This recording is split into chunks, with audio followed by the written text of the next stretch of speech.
switch it up, I switch it up. Welcome back, episode 93 of Revisited. Wow. We're almost hitting up 100. Almost. We should do something special there, but we're not. You know we're not. You know This we're is not. gonna be another thing. It's gonna be 98. Like, should we really? It's gonna be 99. We're like, maybe we should think about it, and then we're gonna just do something. it's gonna be another episode. Yeah, don't ever expect anything from us ever. This time we're doing an old favorite in Naruto, as you can see on the screen right now, but with a new person. We're talking about DygoKnight. Never heard of him.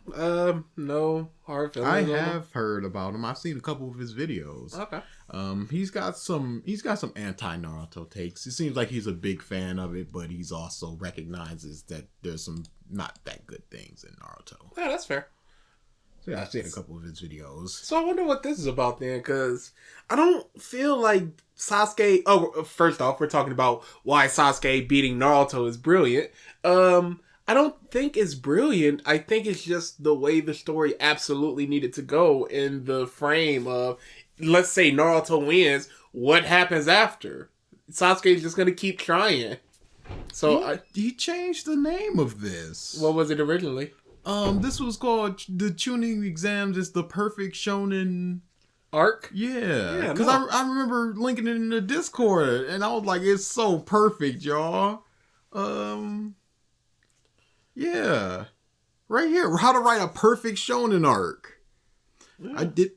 Why does Discord keep the old version? Probably because it hasn't been relinked. As that, yeah. So if you relink it, it might do the new But version. Yeah, it was called How to Write a Perfect Shonen Arc, the Sasuke Retrieval Arc. What'd you change the name for? I wonder if, wait, what? Oh, okay, yeah. Yeah, I have no idea. Maybe it played better. Because, you can get back in the algorithm maybe with a new title. Maybe he's one of those people that change it a couple times a week, or after a few weeks change it again. Because I know Ohara did that with the Jinbei video. So maybe it's just something people do. So we're talking about that / what I said. Well, either way, number one, it is most certainly not a perfect arc. No. Number two... why not Sasuke brilliant. beating Naruto is brilliant? It's not brilliant because there's no other way that it could go, because we said it before, he was just like, even if I gotta break your arms and legs, you're coming back one way or the other. It's like, okay, you break his arms and legs, he's gonna get up and then walk out, and then it's just you gotta change the his cycle mind. continues. Yeah, and he would have to philosophically change what he wants. And in this moment, he's not in that position to be changed right now. So there's nothing that you can say to him right now that can get him there. So there's no way that this could play out logically. Mm-hmm. They could always just BS it, just like, what was your brother think? And then just like, oh, my secret brother. It would have to be a totally different story. Yeah. So I wouldn't say it's brilliant. I'd just say that it's logically consistent with the things that follow throughout the story. And that's about all that we can hope for a story to be most of the time. That would be like saying Ichigo saving Rukia is brilliant. Like, it is what it is. Description. The Sasuke Retrieval Arc of Naruto Part 1 is a prime example of how to write a perfect shonen arc. This arc has amazing battles like Naruto versus Lee, Shika versus Toyuya, Rock Lee versus Kibimaru, Gaara versus Kibimaru, Kiba versus Akan, no Ukan apparently, no Akamaru, so I guess they don't count. Choji versus Jirobo, and Neji versus Kidomaru. You just named all the fights. Yeah, that's for tag stuff. So you can go Neji versus, and his video pops up. This tag stuff. Not only were the fights great, but the development of all the characters was amazing, paying off all their arcs in the final arc of the first part of Naruto. Choji's arc was introduced and paid off at the same time. Kiba, what arc did he go through? Shika, what arc did he go through? Rock Lee, what arc was closed off at the end of this part? Timari? I don't think he had an arc. Conqueror? I don't think he had an arc. This is kind of the beginning of Naruto and Sasuke's arc. Not even the end. I mean, you could say Neji's to a degree. That's probably the one. This is But probably the like you closest said, one. Choji was grand opening, grand closing. Shika, I guess, being a better leader, but this again, that was kind of introduced here. It's not like even here it was like I gotta stop being lazy or I gotta take things more seriously. It was just sort of like, yeah, we're ninjas, people die. And that was his lesson. But then they didn't. So he was happy about it. So I don't know. Ending with the Valley of the End fight, this arc is even better than the Chunin exam arc. This makes the Sasuke Retrieval Arc the best arc in Naruto Part 1 and Naruto Shippuden. Interesting. And we also got Drunken Lee Fists. Enough said. This is a not good arc, y'all. It's not a good arc in the slightest. I wouldn't say in the slightest. There is a lot wrong. A lot bad. There's a lot more bad than good. Yes. There's a lot more middling than good. There's a lot. We've talked about this, but we just have to just go. All the Jonins are gone. Shino's gone. Okay. All the Chunins are gone apparently because we got one Chunin and a bunch of a bunch of Genin. Shino, that dude, not here because he's shattered. So those type of things, you just go, okay, I guess, so now we got to get here. Because then they showed the sound for going up against two no-name random Jonin, and they had to pop their level 2s, all of them, in order to beat them, and they were exhausted and beat up. So you just go, that doesn't make any sense, because you would think Flute, Genjutsu, Arrow, dead. Yeah. 2 of them max, but all 4 of them for these 2 Jonin? So you just have to go, yeah, the Jonins aren't here. Kakashi's here, and then he just speeds right to where they are. So if they were here, it's just like, oh, give me that buff here, Chidori through the eye. So that's the type of thing, and then we're gonna get into it, and we have gotten into it, of why it's not perfect, because it's fabricated so early to just be like, all these things need to happen, all right? So much of the drama is just fabricated. It's so much of the action is fabricated. Yeah, I just because like I said, they're just all sort of, their fights are just sort of thematic opposites. You just go, and then the fact that they live. What harm is there in killing Neji and Choji right here and now? Shut up! They're done. You know what? What harm is there in killing Lee? What right here? Now, this is, people don't need to die. I understand. I'm fine with Neji surviving. I am not good with Choji surviving when this is supposed to be a mortal thing. A story is no better for characters dying, but it could be worse for having them not die. And I think that this is a moment where they should have died, because again, that could have been a lesson for Shika, just like, take better care of your people, or else your best friend, he's dead now because of you. You trusted him. That's a good thing. But planning better preparation that would have next to be time. that would have to be a whole another story, because he'd have to go into trust issues and that type of thing. Naruto. I understand we're leaving and we're gonna hop away. Drop, let's say 9 clones here with Choji. Maybe they won't do anything, but, you know, they distract him a little bit. I need my chakra. That's why I took the chakra ball. And the pills! How can you say it's perfect if it's just like, yeah, I've got these murder pills that were, left out? Why would you leave something out there that could kill you in a group of fat people? That's not something that you would do. It's introduced to just like, yeah, this gives me 5 times, 10 times, 100 times the chakra, but it hurts, and then it'll kill me. Oh, it won't actually kill me because the Shika clan, they have a remedy for it. Why hasn't this been? That's the thing. It's just like, why wouldn't Shika have the remedy if he's taking Choji along, or does he just not know about it yet? It's a secret clan until you're a Jonin or something. A secret technique. Why wouldn't the Abarames just have it? And why wouldn't Choji's clan just have that? Whatever. 360-degree vision. Not quite, though. Okay.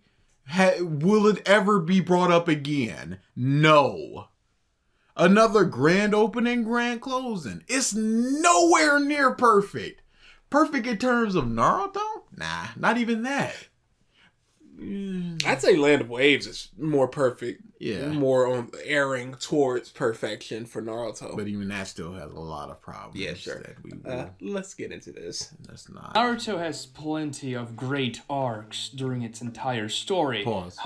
I don't think that. I would think that plenty implies 4 to 5 or more.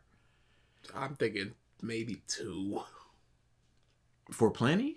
No, I'm thinking 2 great arcs in Naruto. I'm just going by how I would maybe define 3. them. I feel like plenty would be the majority of whatever. So if you have 5 things, even if you get 3, that's plenty because you got the majority of the things. With all of Naruto's arc, I'd say maybe a 4th, maybe a 5th of them are great. There's so many stinkers. Come, who's bumping Rescue Kazekage?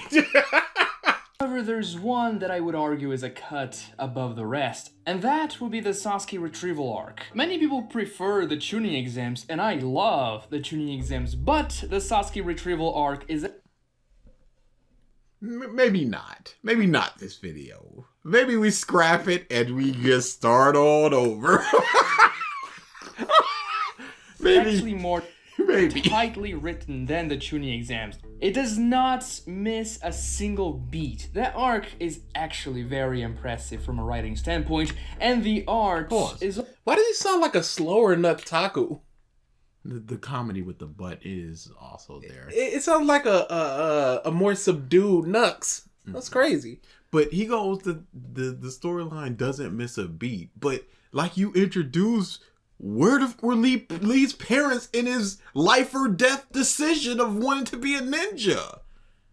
And he showed that, and I'm just like, that it really doesn't make any sense when you think about it, especially considering Kishimoto didn't put pen to paper for a single panel to just go, here are this mom's parents, here's this mom's family life. So we don't know, so we are only left to assume that. And it's not good to assume things because you're making your own story, and it's going to be whatever story is going to be the most logical and the most emotionally impactful for you. So One Punch taking out Neji and Naruto's speech changing the entirety of the Hyuga clan was tightly written and didn't miss a beat. also better than in the tuning exam, so I would say this is probably the best arc in Naruto, and let's find out why. But before that, please subscribe to this channel if you haven't done so already, like this video to help me out with the algorithm, and yeah, follow me. And ring the notification bell if you want to receive more videos. This arc begins with Naruto and Sasuke fighting each other on the rooftop of the hospital as this very climactic battle that was being teased during the entire series, but of course we know this is not the... A climactic battle would imply the end, or going towards the end. The culmination of all the hints leading up to this moment. Even then, I wouldn't say the entire series has led up to this type of thing. I'd say maybe since the start of the tuning exam in the Forest of Death, maybe during the tuning exam proper, when Sasuke's just like, I want to fight you too, Naruto. I mean, Land of Waves, I don't see them like, yeah, we're gonna fight one day and it's gonna be awesome. The best that you got is the competition with the trees, but that was more of a friendly thing than I'm gonna be better than you. Our final battle. This is another tease. We're just teasing the final fight of this arc and of part 1 of Naruto as well. Build up is one of the most... Has it been shown that Sasuke is good enough or Naruto is bad enough that he got destroyed that bad with the clones, all those clones around him? I don't believe that. You don't believe Sasuke's taijutsu is on a level that is so much higher than Naruto's that even with 700 clones, Sasuke can take them all. In an enclosed area. It's like Neo and Mr. Smith. Like, it's like, at least he was a superhuman type of dude.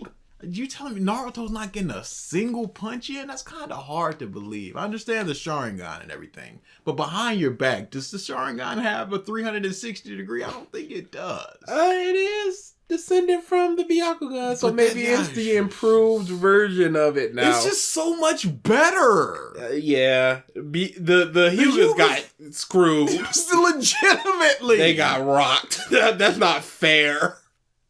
Most important things when you want to do something climactic and grandiose in a story. So when you do this fight that doesn't really end between Naruto and Sasuke, when Kakashi arrives and doesn't allow them to hit their Chidori and Rasengan at each other, this leaves you a feeling of, oh, I wanted more, I want to see them fighting for real, what's gonna happen? And this anticipation is great throughout the entire arc because you know what's going to eventually happen. Also, Naruto versus Sasuke is something that every single person watching the series or reading the series wanted to see from day one, because they are rivals, eternal rivals you could say, even more than Kakashi and Guy, and they're also the two main characters, so a clash between...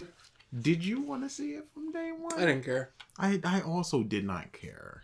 But I can't really go into the mind of young me to go, did I care about this fight from the day one? Didn't care because I didn't like Naruto, nor did I like Sasuke like that. Yeah. So I didn't have an investment in their fighting. From day one, it's just like, oh, I don't like Sasuke. He's a cool guy and everything. I don't know Naruto's abilities. I don't know Sasuke's abilities. So why would I want to see them fight? Once we do start seeing their abilities, it's like Sasuke is so much far above Naruto. Why would I want to see them fight? Maybe once Naruto gets up to that level, I'd want to see him fight. But then it'd be more of I want to see him go up to that level before I would want to see them fight. And there's nothing telling me in all of Part 1 Naruto that Naruto did get anywhere near Sasuke's level. Yeah, I feel like until it's been laid out that this is a possibility, I don't really think about one. Like, I didn't think about Ippo and Miyata. Oh my god, when are they gonna fight one day? Until they laid out the groundwork of, oh, they can fight one day. And in a lot of sports manga, the opponent is the rival, it's not somebody on your team necessarily. Mm-hmm. And if that's the case, of course you're gonna eventually have to face them and overcome them, which is, again, not day one. The most that you got was in the Chunin exam when Sasuke was just like, I want to fight you. But then why did he want to fight Naruto? Maybe he saw Naruto's awesomeness up until that point. It was just like, all right, he's getting Skrunk. It's time. The best that you got was the snake thing. Yeah, and it was Skrunk. Other than that, he was knocked out for the Haku thing. Hey, that was it. The two is something that's going to shake the structures of the series. And you combine that with Sasuke and his feelings of inferiority towards Naruto and how he wants to defeat and kill Itachi. And that's another thing about Naruto. Right here, the back is just blown out of the big old water thing. Yeah. How does the Rasengan work? It got a little hole, but then in the back we've never seen somebody internal organs or something. or their back just being destroyed or something. We've never seen that. So, like, condensed chakra, whatever. What is the mechanics of the Rasengan going into the big water thing? Causing the water inside to, like, twist rapidly and then just shoot out with the pressure. With such force? With the I don't... But if it's doing that, it's liquefying, motherfucker. Got to. Just raw base. Yeah, I don't understand how your organs would survive a Rasengan. If maybe nope. The first time that Jiraiya did it against that whatever dude, how was that dude just not just pulp, just goo? This prompts him to leave the Leaf Village when the Sound Fork comes knocking on Sasuke's door and say, hey, Orochimaru wants to give you power, what are you gonna do? Sasuke leaves the village, but not before Sakura attempts to stop. Is this a bunch of synopsis? It can't be.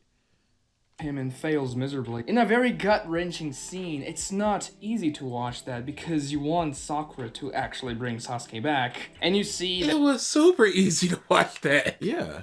I didn't. Because her feelings are so shallow. It's such surface level. Just please don't go because I like you. You are the hot, dark boy that I like. Yeah.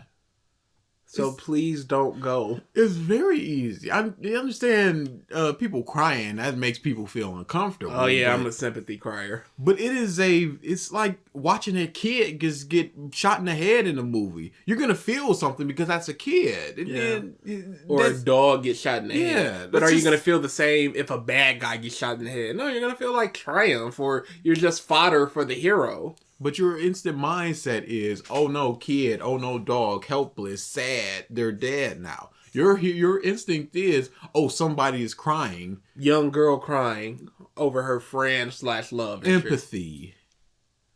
she is suffering quite a lot from what Sasuke is doing, but there's nothing you can do about it. Sasuke tells she's annoying, but, you know, deep down, he cares about her, and that's why he thanks her. And it's at this point that the mission actually begins. Oh, It doesn't begin there because they gotta gather everybody up. Gather them up. She just woke up to them at the gate like we're going to go We're get out Sasuke. here, bitch. But again, has there been any indication that Sasuke gives a single crap about Sakura? He thanked her for trying to keep him there. That's here and now. He was knocked out for her protecting them in the forest of death. Yep. What indication is there that there's... Didn't really see her crying over him for Land of the Waves until closer to the end, maybe. Mm-hmm.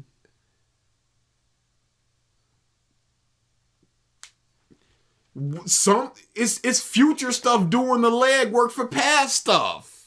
Cause there is nothing there between these two people. Leading up to Last this. time we had seen them face to face, she was very nicely peeling an apple for him. He just went, "Yo, apple!"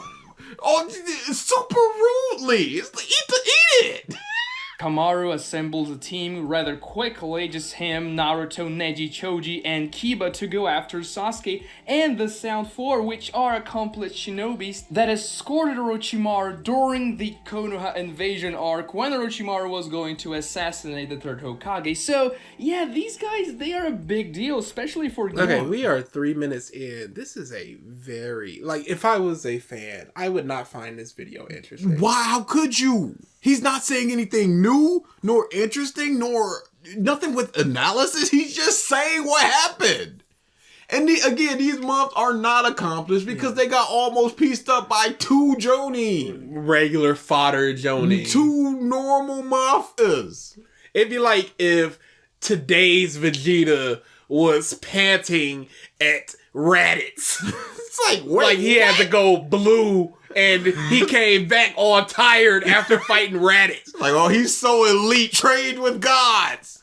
He was Raditz. What? Genin to fight against. And this is one thing this arc does absurdly well. And we were The talking about that in the Discord, just like, why didn't Kabuto send like 2 shadow clones with them?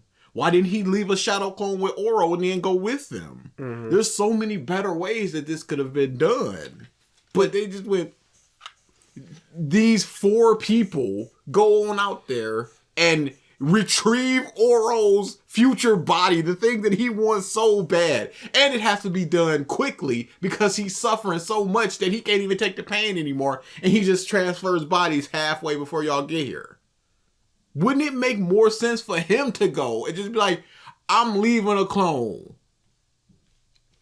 secondary characters are given so many moments to shine. Every single one of the squadron, they have very intense and climactic fights of their own. It's not... Can you stop saying climatic? Because they persist afterwards. Yeah. Kiba's fight stank. On ice. It stank back when I was a big fan of Naruto. I was bumping the Choji moment. I remember. And I thought it stank. I remember one of the filler arcs. It may not have even been a filler episode. It might have just been a side thing they did, but I believe it was a filler episode. When they counted down the fan voted top 5 fights. I remember that. And I remember 4 of them being. I remember that. If not all 5 of them were. And I remember Kiba was one of them. Kiba or Choji. And I went, in all of Naruto so far, you believe Kiba's fight here or Choji's fight here is amongst the top 5 of the entire arc. Over a legitimately great fight in Naruto versus Kiba. Over the good fight of Naruto and Sasuke versus Haku. Over all of this, you believe that this nonsense of I'm stronger than you, you're stronger than me, I'm stronger than you, you're stronger than me, I'm stronger than you is amongst the top.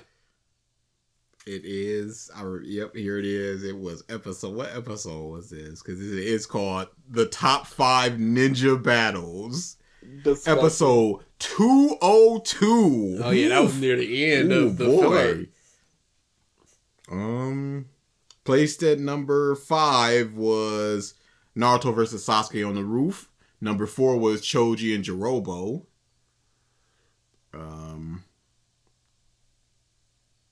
Subsequently, popular battles that did not make the top 5 included Kakashi versus Zabuza, Kakashi versus Guy.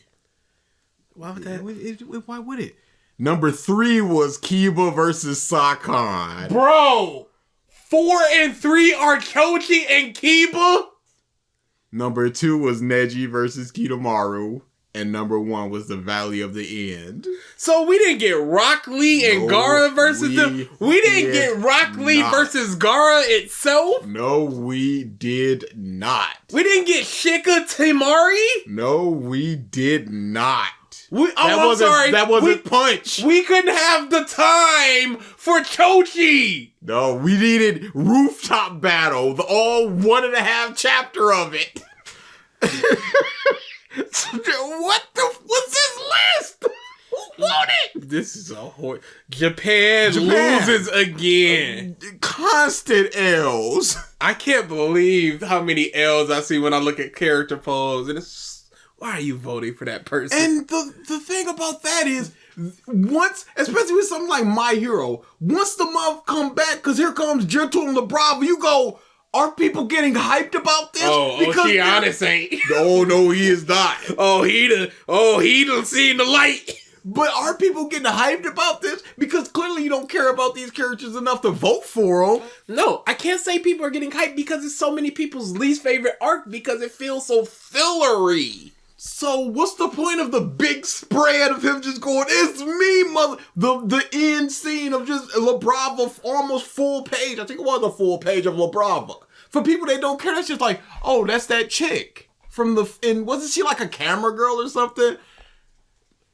Did you read the Gentle chapter? No, I haven't. I'm legitimately 18 to 20 chapters behind in My Hero. It's the first time that I genuinely smiled. Of course, it's Gentle. So long. He's so great. Of course, it's Gentle. I don't care about you. You don't care about. No, it's My Hero. There's he's in prison, and there's a prison break, and the criminals are just like, yeah, I can't wait to get back to the month that snitched on me. I can't wait to knife him. And he's standing there with his arms up going, is this really what y'all want? Is this all right? And then they just go, let's kill this mom. And it's just a close-up on Gentle, and it's just shoots in the past, and he's just on the ground, just on his knees, bloodied. But in the background, you see a bunch of criminals tied up in girders and all this stuff. And he's just like, this mom fought them all off. He did it. He did it. And he's just like, young man, are you fighting for people's smiles? And he just flashes back to the month that he tried to save. And the line that gets, I've read it so many times. He just goes, I really wanted to help him. I was like, Gentle, he just wanted to help. That's all it is. And that's so good. But do people care? I can't say yes. It's just gonna be that weird rubber guy. And he's more than that. He's the best character in the series. And I can't wait for the next chapter to just go right back into View. Right back to what the people want. Because the last page was just like, oh, Lady Nagant is here as well, and she's a shooting. Lady Nagant, who cares? Especially when she got her face blown up. But she's fine. Because I guess all for one, he can't even do a bomb properly. Well, he stinks. What is he doing? He can't kill somebody remotely just going boom. Put a bomb in them up and they die. And he's like, nah, they explode, but they're fine. What? Horikoshi, what are you doing, buddy? And here are these mobs fighting 2 people. They're outnumbered, and they're like, well, let's pop our... It's 5 on 4, Kasakan and Ukon. Any 2 combinations would be enough for both of them. Put them in the dome. How are they escaping? Jirobu, easy stomp. In a bunch of spiders. How are they escaping? Easy stomp. Flute ninjutsu. Plus you can summon 3 motherfuckers that can summon things that eat your chakra soul or whatever. Easy stomp. You're not even talking about 2 people. You're talking about 1 person. Yes. Both. How did they struggle? Who were these guys? And where were they during Itachi? Because clearly, maybe they could put hands to Fishman. Naruto and Sasuke, every single fight in this arc feels like a final confrontation. Let's go. A final confrontation of what? We just met these in Song 4, essentially. This is the first real battle for Choji. This is the second real battle for Neji. This is second for Shika. And second for Kiba. What big climactic thing? We got little skirmishes like in the first round of the Chunin exams where Choji got 1 shot in the Forest of Death where they just do a combination, but it's not really a big feeling of, yeah, this is it. It's just a hard fought battle. And are we just praising something for people struggling in their fights? Sure. Because you can go with the whole Neji, his arc was essentially closed. Choji, his arc was essentially closed. But with Kiba, it was just, I'ma just fight. Yeah. Shika's was, I'ma just fight. Like a final confrontation. Let's go one by one. Now, I don't want to downplay the teamwork aspect of this arc as well, even though they mostly fight by themselves, but we can see that when Shikamaru is coordinating strategies with his team, they're actually working well together and being able to pursue this team of experienced shinobis, that is the Sound 4, that just fought 2 Jonins, which is something unthinkable in the beginning of the series. When Naruto, Sakura, and Sasuke were trying to fight Kakashi, well, they were no match for him, so we can already see that these characters... Yeah, those 2 Jonin are probably no match for Kakashi. Yeah, that's something completely different. That's not fair. Kakashi is top of the top. I'm sorry, and especially considering they're not even getting at this point. Yeah. So we don't know how in Chidori Sasuke would do against... no, they are getting, because once you're on the team, you're a getting. Oh, yeah. Once you pass the academy, you're a Guinea. Yeah. And that's when you get put in the team. Yeah. So they're barely getting. We don't know how this team would go up against Sasuke, like Kakashi, like right before the rooftop fight, how they would do there. Mm-hmm. Characters have grown, because the characters that they're about to fight could swap hands and defeat... Why do they have kunai and giant smoldering gaps on the ground, holes in the ground? Why? What were the attacks? What's the shuriken? That's not any of their moves. It's impossible. How could they lose? Who is they? Who are they? There is no indication of anybody's abilities here. No. This just seems like it was Maybe to Yuya throwing kunais and stuff under an illusion. Maybe. But why? What's the other three doing? Yeah, there's no spider webs around. This is just, I want to reveal their abilities later, so we just need to have these two guys just be murdered. How do we do that? Well, we can't have like a big hole in them. That indicates some sort of something that will fire or something. So we can't have that. A bunch of just shuriken and kunai in them. That's fine. But why would you even need to showcase their? Because you know what a curse mark does. And they say, oh, that's a level 1. We got the level 2. Yeah. You don't need to do anything. In fact, this makes them look a little bit weaker since it took 4 to 5 of them to fight 2 Jonin of unknown strength, but probably pretty weak comparatively. They got a 2-page spread. Who are these two? Jonins, now sure, they are not as powerful as Kakashi. Raido and Genma, of course, they're not as powerful as Kakashi, but I want to say Genma? Do they have names? Was that the name? He said it.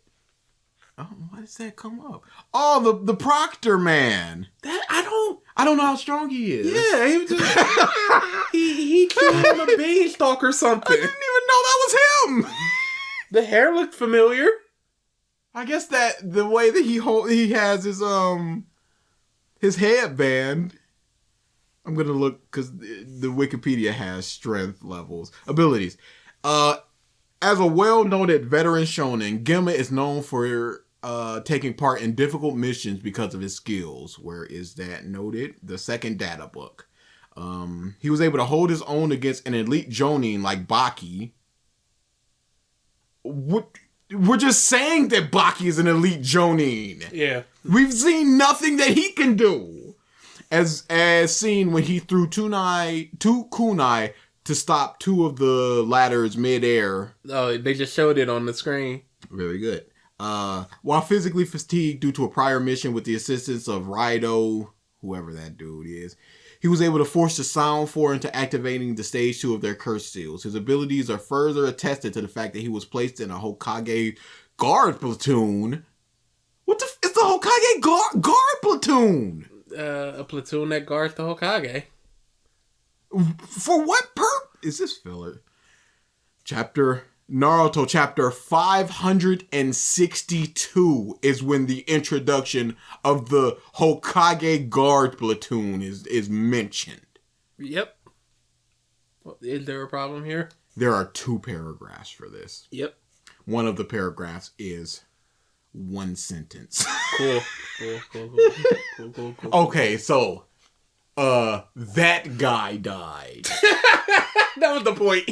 That's the whole point.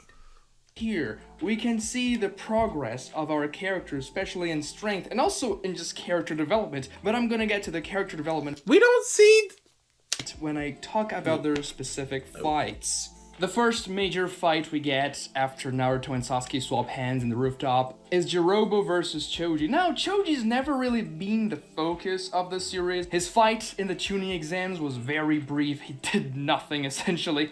But he gets really cool development in this arc, and it's by far the best Choji's ever been treated in the entire series. We begin this arc by...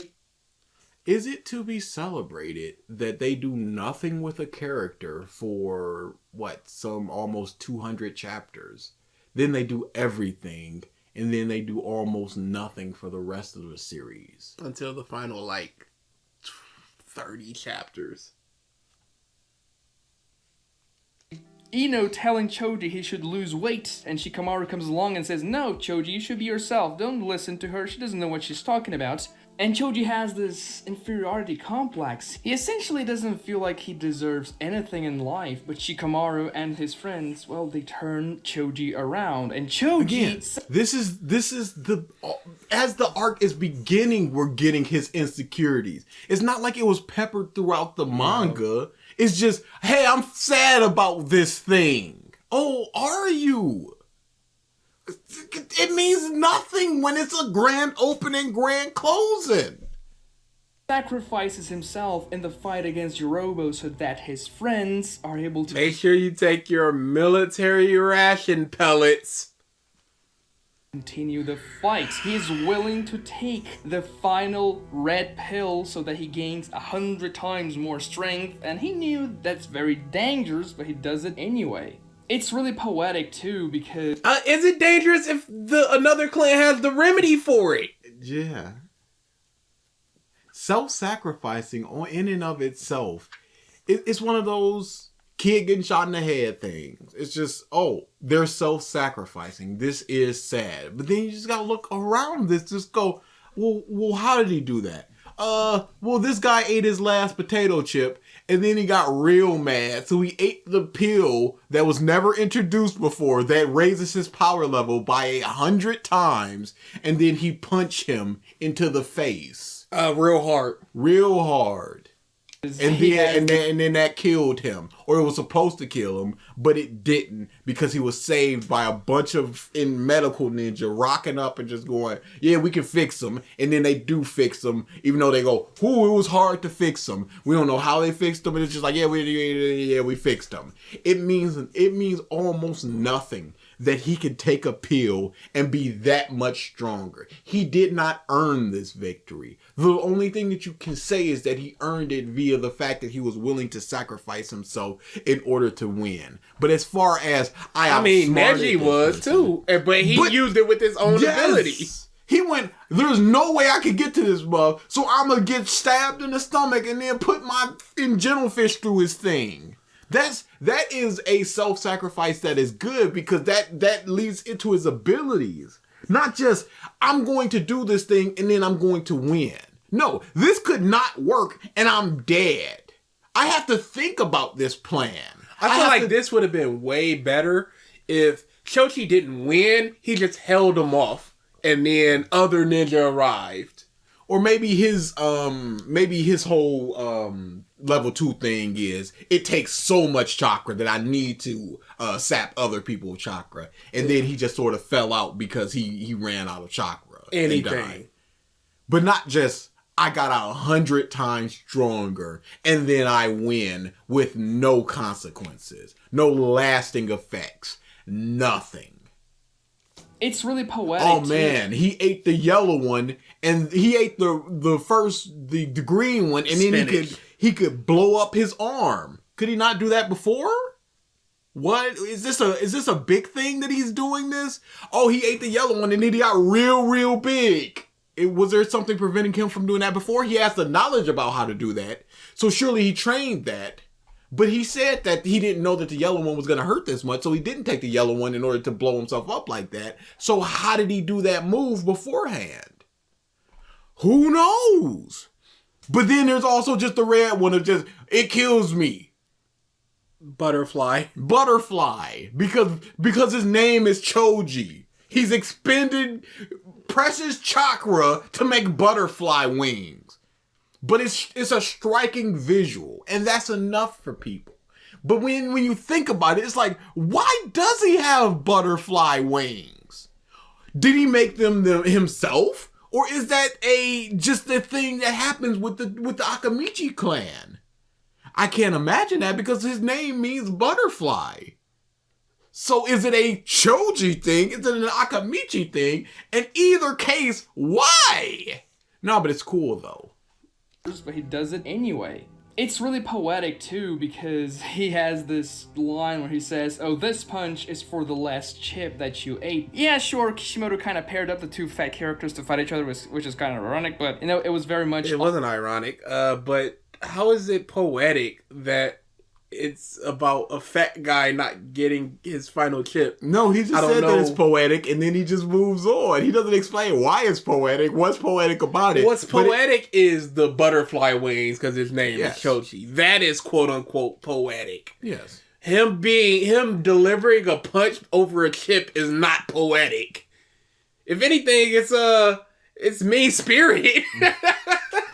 If he had gone into he was not willing to take the red pill until he saw the gluttonous nature of this other guy, so he figured that he would have to be even more of a glutton. Yeah. That would kind of, and then it's Kind of be the whole poetic. Going lose some weight because he's like, no, I need to be more of a glutton in order to fulfill my goals. That would be more poetic. But he didn't say that. However, the powerful strike that Jirobo takes and Choji finishes him off with is because Jirobo insulted his friends. And there we see the development for Choji's character. And when the fight ends and Choji... How do we see the development of Choji in that I'm gonna punch you because you insulted my best friend? What does it say about the story that he becomes the strongest when he becomes this skinny guy? Which Ino was right. This is Kishimoto. It's just Neji thing all over again. Where they're like, he's right. But like you said, what does it say about him? Where's the development? We learned about him being a sad little kid and all that stuff. Mm-hmm. But why wouldn't he? It would be character development if Shika was getting attacked by someone and Choji didn't help him or didn't stand up for him or something like that. That would then be, oh, this is character development. I will sacrifice myself for my best friend. Yeah, or if he was the first to run in situations and then he stayed behind in this situation. Something like that. That's character development. But it just explain what it is. Not just going, yeah, he punched him and that's where the development is. Because him insult friend. Fight ends and Choji is almost dying. He sees that his friends wrote on the trees, "Hey, Choji, follow us right here." And Choji sees that his friends had faith in him. Dude, there is no way that content creation is this easy. It is this easy. Dude, there's no way. It is extraordinarily this easy. Say what happened. This video is 80% just say what happened. Why would he change the title when we are 6 minutes in and why Sasuke beating Naruto is brilliant has not come up yet? It's not an apt title. All along. The next fight is Kidomaru. And he didn't even mention the whole thing about his past and him not having friends and his daddy, who is wanted to kill Naruto and is a monster. Let's not forget. We're not letting that go. One of the four noble families. One of the four noble families. And Ino's daddy was cool. Shika's daddy was cool. They both dead.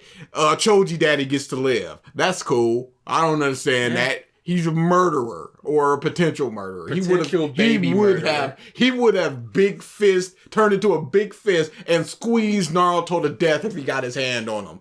That would have been a factual thing. But he didn't even go into the whole past of Choji going, I won't have friends and I don't have friends and we're all just a bunch of big fat stupid idiots. And his daddy going, nah, you gonna find a friend. And then he finds those friends. He didn't go into that. It would be like removing Saul from Robin's past. Yeah. And then he screams about friends. It's like, well, you didn't. When you talk about development and stuff, that's the development. If you're going to do synopsis and stuff, do it. Do the important things. That's a very important thing. He's shorthanding synopsises to give more synopsises. And this is the whole thing of who is this video for?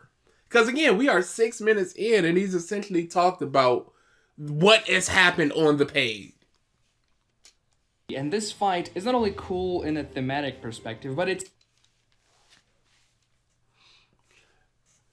thematic. It is cool in a thematic perspective. It is. Did you think about it being cool in a thematic perspective? Did you? Why would I? Well, why would I, as a child or adult, think of it as cool in a thematic perspective? Because it enhances the story when you inject themes into it. It truly does not, to me. It is just a thing that connects other things to a thing.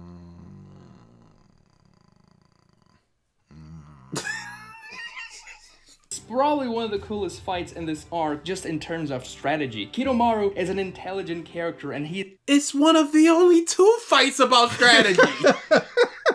You got this, you got Shika. What are we talking about here? Lee was just, I'm gonna punch him, and then Gata was just like, I'm gonna bury him. Choji was, I'ma punch him. What are we talking about here?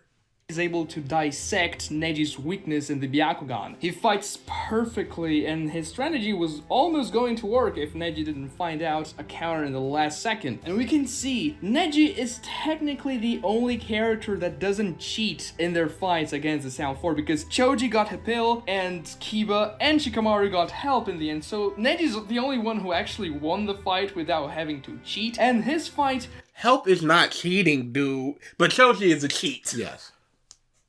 I would argue was the most difficult one. Neji almost died, even more so than Choji or Kiba, and of How if the red pill's supposed to kill you?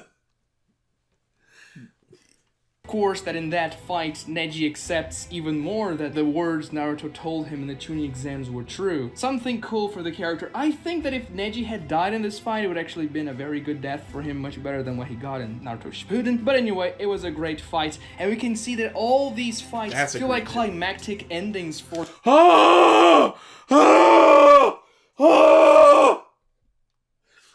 You know why they feel like climactic endings? It's because they never have another. Yeah. This is the big moment. This is a very big moment for the character, and there's none really following. You know why it feels this isn't a climactic fight for Shika? Because he gets one in Shippuden early on, and then he is by the wayside once again. You know why it doesn't feel like one for Rock Lee? Because he had one in he had his already, and we're donezo here. It didn't feel like the climactic fight for Kiba because it just wasn't a good fight. The closest you can get is Gaara. But I would say even his Deidara one is more climatic because he's finally accepting his place in the village as a protector. There's so many questions about that, but we're not going to talk about that because we've talked about that before. The arcs of each character that are participating in them, so it's just great. Then we have Kiba versus Sakon, and honestly, I think this is my least favorite among all of them, though I still... Of course, because it's a terrible fight! Stinks. It's okay to just say this is a terrible fight! This guy's thing is, I can punch 3 times! If I just move slightly to the left... what am I to do? I've but 3 hands. Like it a lot. We can see Kiba using that crazy 2-headed dog ability with the giant Akama thing, and the first time we see the Hashimon being summoned. It's pretty cool, though Kiba doesn't get this final moment in his fight, I think. It's not as impactful as the others, though I like the moment when he stabs himself so that he can actually hurt Ukon that's entering his body and messing him up. That's probably the best. Somebody in the Discord was just like, what does it mean to somebody who can shift their organs to get stabbed in like a kidney? What does that mean? I mean, I guess they can go into shock.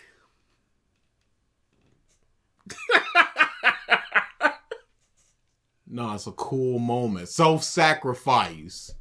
Moment for the character in the fight. The only problem is that, well, it's not really a problem, it's just that there wasn't much for him to do when Kankuro arrives, because Kiba and Kankuro didn't really have a relationship established before, so it's not a climactic fight? Yes. Just say it's not very good. It doesn't make any sense. It's just, here comes Kankuro. He comes. This is Shino's moment.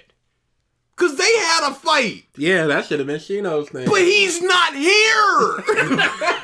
So it's just... Oh, he couldn't have even did that weight shifting thing because the bugs inside of Shino would have ate him up. There was he had been destroyed. It's like, whoa. There was no Hey, dude, fight. let's just call this a draw. You got some good licks in. I did too. All right, we just go take ourselves and go. I think Kimi is the closest that would have been close to beating Shino. Everybody else would have been more. Like his bugs, they try to get onto him and he just bones up and just creates a bone shield and they can't get under his skin and you just chakra and stuff.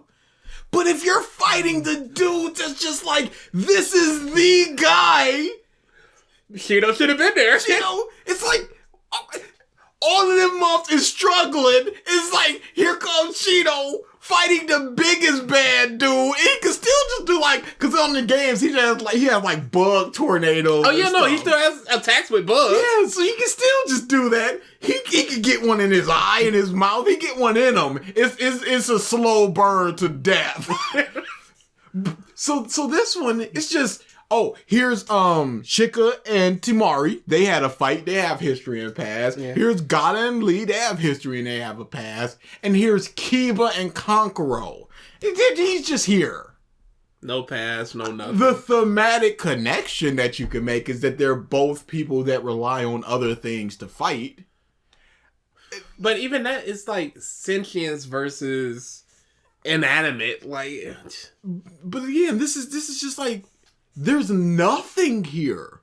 This is just some guy coming to save him. Yeah. And it would be no different than one of those Jonins that got killed just coming to save him. Here comes some guy. Here comes Sakura. It'd be the same because they've had the same amount of interactions, which is 0. Hey, you know how Shino pieced up Kankuro and yet Kankuro pieced up Sakan and Yukon like it was nothing? Huh. It's kind of like if Shino was there, there would be so many less problems. He's the dude. He was the only person that had to just not beat him. Yes. Ino, you can't really do anything with. Maybe a Genjutsu type battle controlling the person and then trying to control Tayuya's Genjutsu, something like that. Mm-hmm. But useless in battle, essentially. Hinata, essentially a worse Neji. Tenten, we ain't even talking about her. Terrible. Sakura, we ain't even talking about her. We got Shino. We got Lee, who is out for the count. And even if he wasn't out for the count, he's not doing too much in regular combat. So it is just Shino. Who would have gotten pushed off the team if Shino was there? Kiba. No, they kind of... Well, you could say that they need Kiba to track them, but the Byakugan can see very far. Yeah. Choji is just there because he's just like, if we need a big punch, he's here. Mm-hmm. So outside of the connection with Shika, it'd be Choji. If we're looking pure pragmatically, it'd be Kiba. No, yeah, because they wouldn't even need to keep it a track because Shino's bugs can track. Mm-hmm. He's so busted. He's busted. So they just had to be like, nah. He's just not here. He's the Genin that's on a mission. Why is he not a Jonin? It just has to be a choice. Because there's no reason that man cannot walk through a village of missions. Because what are you going to do against a bug on your skin? It's just like, oh, it's already stolen half my chakra? What? Oh, man. And he's got hundreds of them. And there's so many different ones. What are we doing And we fight mostly in forests and woods. There's bugs everywhere. And don't even get me started on... If we're talking about movie Shino, that man should be Hokage. Kankuro's arrival is probably the weakest among the 3 siblings arriving to save the day, but the way Kankuro killed... Because Kankuro is essentially a nothing character. We haven't gotten too much with him or anything. At least we've got Temari being with the Shika stuff. That was a very good fight. Kankuro has not had that very good fight up until this moment, so he is just some guy with a puppet. He got a fight with Shino, and that fight was fine. Sakan is pretty cool, and that's another thing I want to talk about. He backflipped into the puppet. Come on. how the Sand Village, you know, Gaara, Temari, and Kankuro were used in this arc. They were enemies like 2 arcs ago, and now they are friends. And this is something great. It's something completely unexpected that we were never seeing coming. When They're not friends. They were assigned a mission. Yes. And they accepted that mission. They were in an alliance with Konoha before Oro took them over. So they didn't really have a real beef with Konoha. They were just doing a mission. And again, they don't have any real allegiance with Konoha right now. They're just doing a mission. And this is probably this is a make good. This is our bad. Let's go get the Uchiha boy. We got it. We want to mend these fences. All right, you got Here's some wood and some hammers. All right, we're helping. All right, that's all we can do. We'll cut you a deal on our services.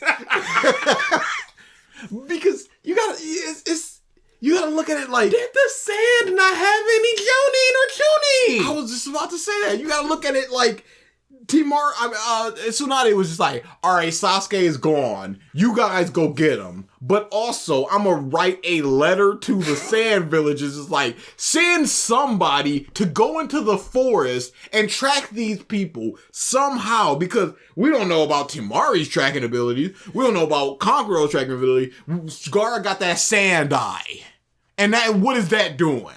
So go into the forest and find these people and help them. Yeah, it's not even like they have up to the minute communication. Yeah. So it's just like they were last seen heading east, 2 miles out from the fort. Yeah. And they all go to where each person is, as opposed to just being together. Cause dude, all at the same time. Crazy. It's nuts. Imagine them, the Sound Force just jumping around, just hey, we're traveling normally, and then they just all get sand coffined, and it's over. That's a distinct possibility, but we just have to be like, no, it just wasn't though. They just didn't get there in time. Yeah, no, that's just not what happened. Yeah, no. They just got that letter late, and they just couldn't.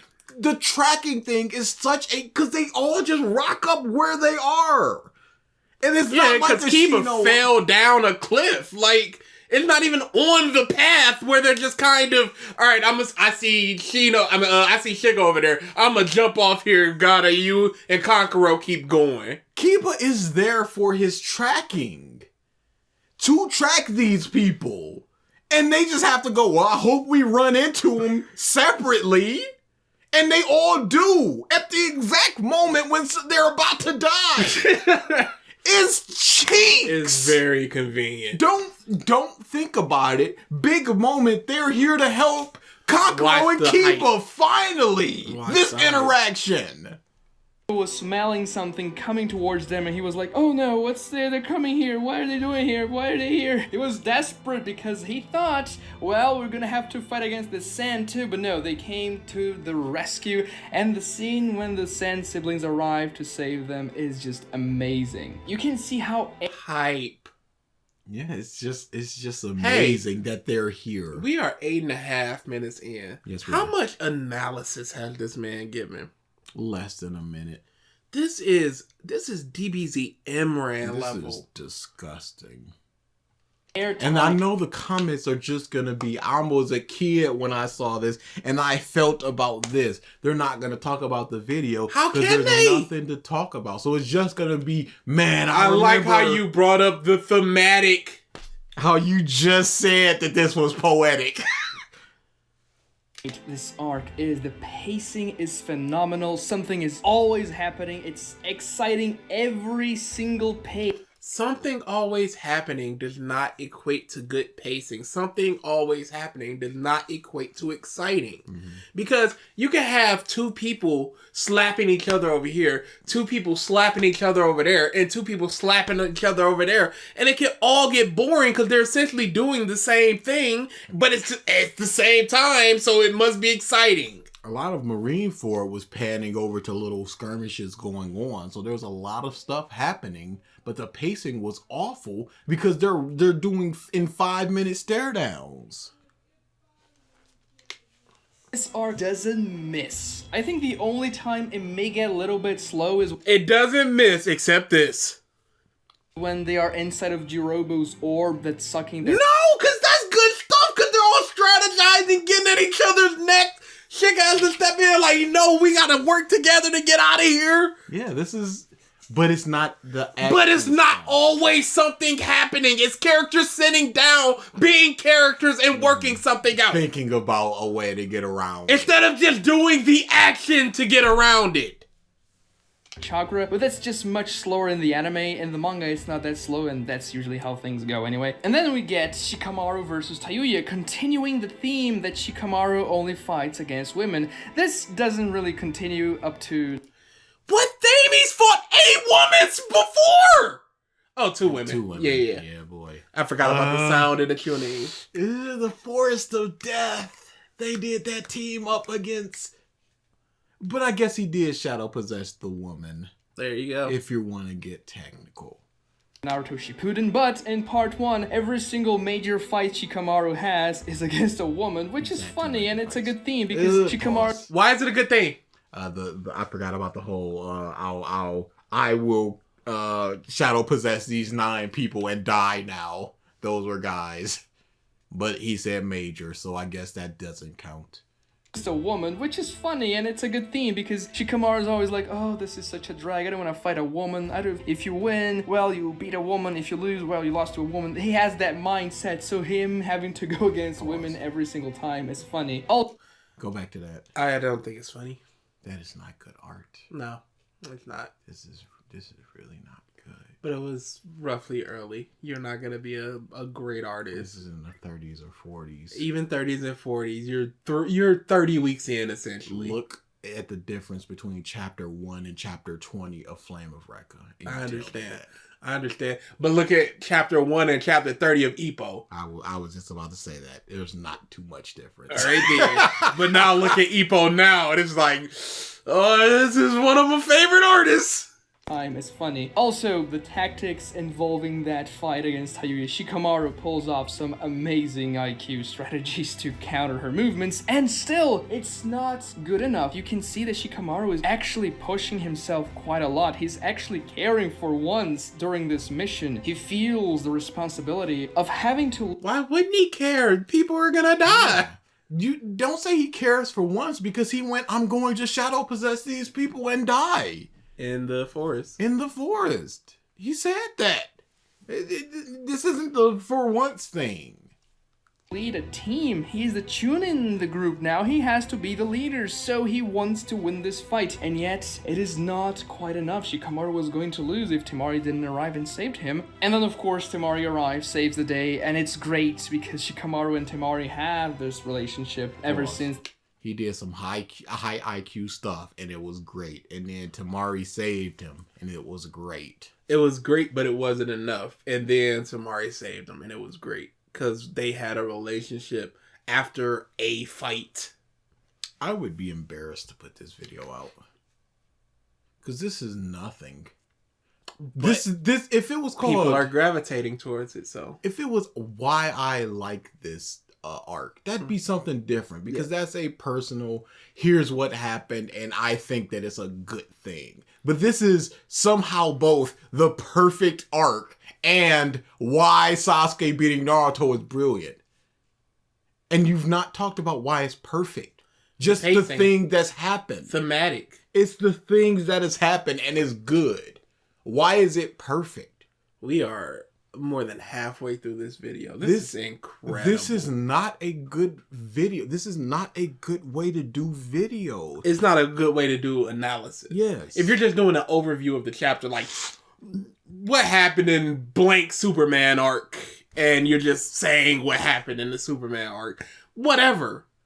But you're supposed to be doing analysis here. But looking back to when I just said about Gentle in the spur of the moment where I was just like, where you go, I really want to say, he all he wants to do is save people. I went into something more than just, this is good. But they don't need to do more. I don't think they've been challenged to do more, so why do more? Like, when we were growing up, there were arguments in the house all the time. So you had to do more than just the overview, some quick, no, it was cool. You had to tell us why it was cool. These people have never had to explain why it's cool, why it's good, just that it is. So here's everything that happened, and it's good. And it's poetic. What do you mean by that? Well, it's poetic that it happened. And the theme of Shika fighting girls is funny. And he did a bunch of high IQ things. And that was good.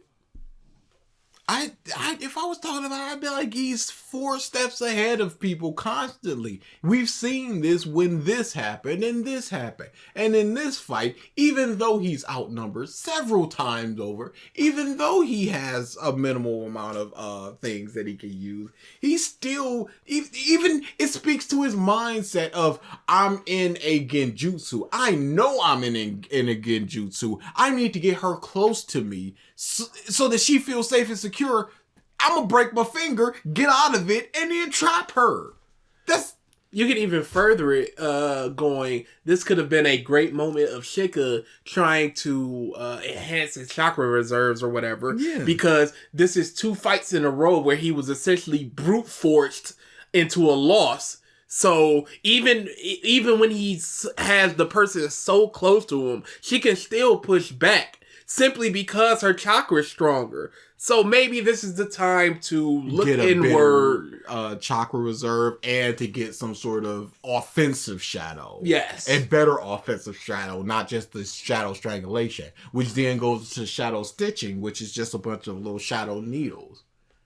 That could be something, not just cool. And we just did this off our dome. You have as much time as you want to write this, rewrite it, record it, re-record it. In a series that is, in a channel that is essentially a Naruto channel. So you know Naruto, I hope backwards and forward. Enough to do a rewrite of it, because that's what he's doing. You would think that he would know enough. Is that the channel that Corey, I curse you for putting us onto this man. That's fine. It's really not. They fought in the tuning exams, and Temari is like, well, you weren't that weak when we fought, were you? It's just funny to see, and it's a great build-up for their event. She literally doesn't say that in this panel. True relationship when they get together. How is it a good build-up when we don't see them getting together? They're just together. Yep. How did that begin? I would love to see the beginnings of that relationship and the middle of the relationship. I would love to see so many of these relationships. It'd be good. It'd be really... Who asked who out first? What was their first date like? You would think with the prevalence of slice of life and romance mangas getting popularity, you would think that one of these battle shonen people would explore a romance and like a thing. I can't remember the name of that show. But just do it, please. Yeah. They're willing to branch off with other Naruto spinoffs because they had the SD Rock Lee and his amazing friends or whatever it was called. So they're willing to branch off. Why not just do, here's the interim between the end of the war and Boruto where everybody just gets stuff in at the same time. This is another reason I really like Legend of Dragoon, is because they have the will they won't they for the first disc and a half or so, 2.5 discs maybe, and they get together at a party and then they're just together for the rest of the game.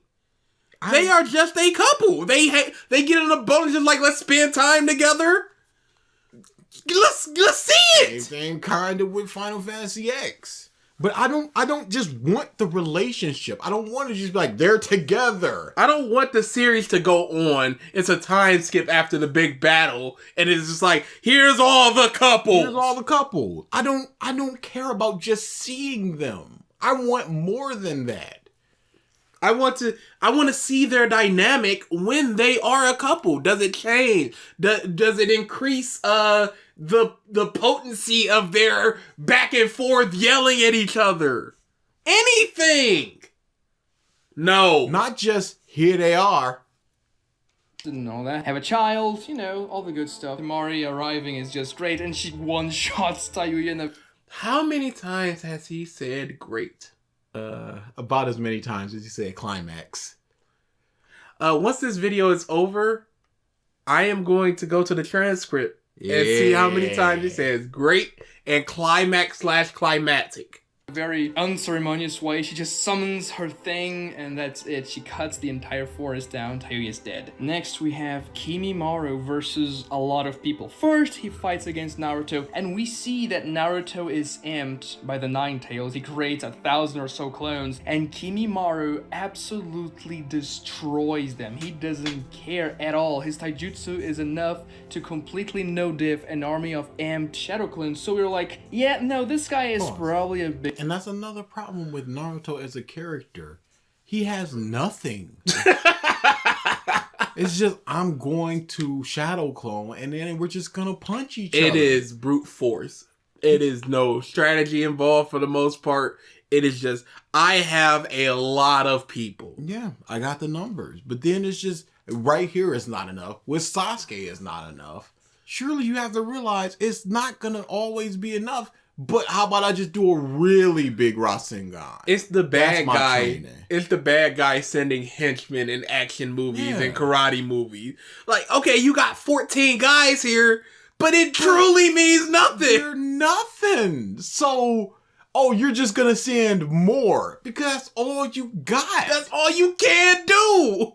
Bigger deal than the rest, especially because Orochimaru and Kabuto were hyping him up too, but now we can see, no, yeah, this guy's skill no joke. gap. And then, when Rock Lee arrives and kicks Kidomaru, that's just absolutely amazing. We're like, oh, Rock... Great, amazing, cool. Please explain. So, again, Rock Lee, he's good, not hey, I'm moving a little weird. I'm favoring my right side. My bones are creaking as I'm punching and kicking. None of that. He's perfectly fine. Hey, surgery complete. Get out on the battlefield. And he was good enough to track them all the way here. And fast enough to catch up to them. And I guess he didn't pass anybody else along the way? I guess not. When Choji had to have arrows going, we're over here. He somehow, this chakraless boy, the boy that cannot use chakra, somehow found them. Please. Fantastic. Back, because we were afraid that he wasn't even gonna make it past the surgery, which he made in the beginning of the arc, and now he is fighting here. Now, sure, maybe this surgery was a little bit too quick in the recovery part, but we don't care. We just want to... But it doesn't fall. It doesn't stumble. No, we don't care. It doesn't matter that you not thinking about this because the cool happened. The surgery was a little too fast, but that doesn't matter. Yes, it actually does matter because he's here. Because that surgery was so fast. The recovery was so fast. It absolutely matters. It's the only thing that matters. He takes what he assumes is medicine because he just got out of surgery, which leads to Drunken Lee. This is the only thing that matters. Don't wave it under the rug in this perfect arc to just go, yeah, this doesn't make a whole lot of sense, but we don't care. No, I care. Don't say we don't care.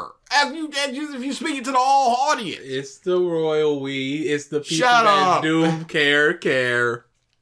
A bit too quick in the recovery part, but we don't care. We just want to see Rock Lee more. Then let's see him more after this, when he's had a proper chance to recover. Yes.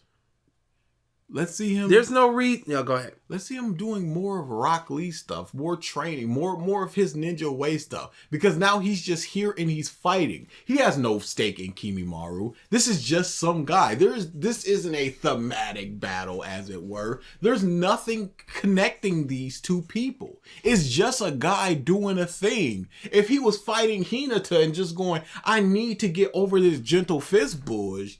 And he's just maybe like pulling his punches back. And Hinata's just going, no, come at me full force. And then you get a little bit more of that right there. And then they're just sort of sparring. Yeah, and that would have been cool. See them just going harder and harder and harder against each other. Something You like could even that. do a progression of time where you look in the forest and there's basically nothing broken around it. Then a little bit more is broken. Then more is broken. That'd be really good. And then maybe the next day, in another one of those situations, but this time you'll see like a little circle around Hinata and you just go, is she doing a spin? Yeah. You know, around, just like, you know, the grass is sort of Yeah. a big circle around the grass. So that would be great stuff dealing with Lee. Not just he's here and he's fighting. How does Guy feel about his successful surgery? Did we get that reaction? How do his parents feel? They're not here. None of the Lee clan is here. Naruto goes ahead after Sasuke, and then, well, Rock Lee and Kimimaro fight. Rock Lee is obviously not at his best because he was kind of very hurt by Gaara. And then, well, he drinks a little bit of sake. Drunk Lee versus Kimimaro is the funniest battle in the entire series. It's a good point of levity because, honestly, the Sasuke Retrieval Arc is the darkest arc so far, I would say. Oh. This is the funniest. This is the darkest. This is the S. I don't think it's the darkest. I think Land of the Waves was darker. Yeah. A guy got beheaded. I think that was way darker. Some dude walked away. That's what this was. Force of Death might be darker. Yeah, they were yeah, there was a guy that was smushed. Blood rained down upon them. Sakura was literally about to get killed. Other arcs were all very gruesome as well. I mean, since the Land of Waves arc, things haven't been exactly... This isn't dark? The f are we doing here? No, but this is the darkest. In what way? No, we're just gonna say this is the darkest. He just completely... This is one of the ones where I hope this dude watches and listens to this. For us going... Fully listens. Don't just say it's the darkest. Why is it the darkest? Because Kiba stabbed himself in the stomach? Is that what's the darkest about the it? kids are willing to sacrifice themselves? Oh, like Haku jumping in front of Kakashi? And took a full Chidori to the chest, and then Zabuza was just like, all right, time to cut through you. Because all the Sound 4 died? Is that why it's the gruesomest? Or the darkest? Or the darkest? The entire Naruto verse with Haku and Zabuza dying. And this trend continues, but in the Sasuke Retrieval Arc specifically, things feel darker and more... No, it doesn't feel darker. It feels more dramatic, more melodramatic. It's a bunch of sad boys going on for everybody. The Land of Waves was much darker. I mean, the end of the Chunin exams of just... I'm a murder Lee in his sleep. Yeah, it's time to die because I don't like you. I'm going to stab you in the stomach with your own sword as you're trying to take out my soul. I think that's a little darker than being beaten by wind. Oh no, you stole my chip.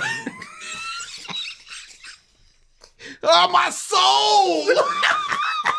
The chip one is the darker one. The god of death is taking my soul!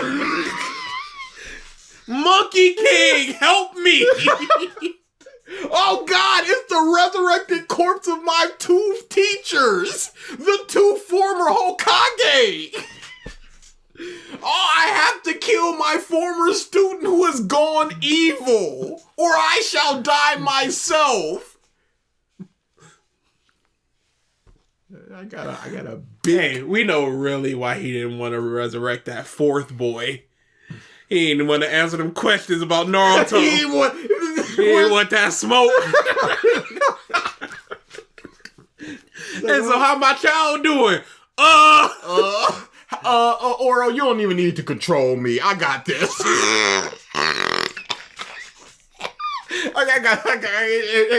Release me. Hey, no, I'll do it. I'm gonna do it. Don't worry about that. There is no chance of a turn here, Oro. None. You do what you do after I get mine, because I want to do this. I want you to make me do this.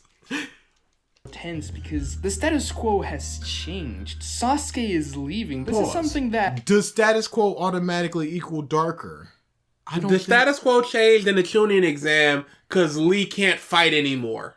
That is a status quo change. Wow. The status quo changed in the land of the waves because there's now no longer fun ninja stuff. It's not just, hey, I want to be the Hokage and I want to go on good, strong missions to get better and more ranks and stuff like that. It is no Muff is dying here. That hasn't really happened before. And therefore, we just said 2 ways. Entire mindsets changing. There isn't a lot of comic relief in this arc. And this scene is essentially the only time we get it, and it's the best. I really cannot complain about Rock Lee getting drunk and going to... I really hate the fake laughter people do in these recordings. Like, they just can't help themselves. It's so cheeky. I'm so charming. I'm just like, this is a really good fight. It's funny. It's good. It's really, I like Lee. It's good. It's funny. Explain. Down against Kimimaro because he doesn't really get much better than that. Unless Gaara arrives and saves Rock Lee in the nick of time. Now this is very impactful and important for the series because these two characters were the protagonists of arguably the most amazing fight up until this point of the story. Rock Lee... Looking back, that was not a great fight. Yeah, and it's unfortunate. It's unfortunate. It's hype, but it's not very good. Yes.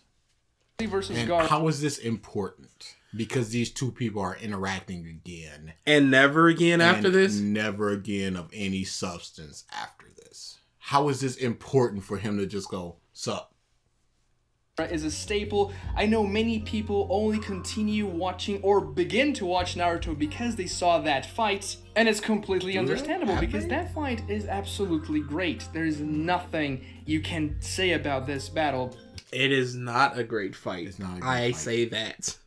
I don't really like the back and forth of it, of just Gaara's winning and then Lee is winning and then Lee is not winning and then Lee is winning and then he loses.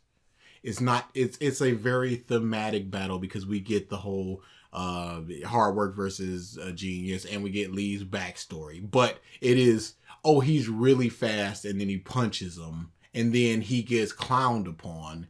And then he opens the gates, and then he beats him up, and then it's over. There's not too much to the fight when you think about it. Because that's essentially what it is. He's punching the shields, drops the weights, gets a punch in, and then he gets sand tsunami'd on, and then he opens the gates, and then it's over. What's amazing about this fight, other than his backstory is really good. It's really good. He's really fast. Yes, he is really fast. The ending of him standing up after being knocked out. But if he's with the speed that he when he launches off, when he has his weights off and all the ground crumbles around him, if he's got that force, how is Gaara's internal organs just not destroyed with punches? Cause the sand. Here? The sand's not keeping up. It keeps up enough. No, it's literally not. That's what he said. Hitting play. Hitting play. And this is going back to the Goku versus Krillin thing of, I'm gonna go all out, but I'm gonna pull back. Yeah. You wouldn't do that. Goofy. So his organs should be liquefied because we have no real durability feats for Gaara that's gonna have him withstand the force of rocks getting exploded around him when he's just dropped the weights. Gaara is still one of the most iconic fights in anime history. Yeah!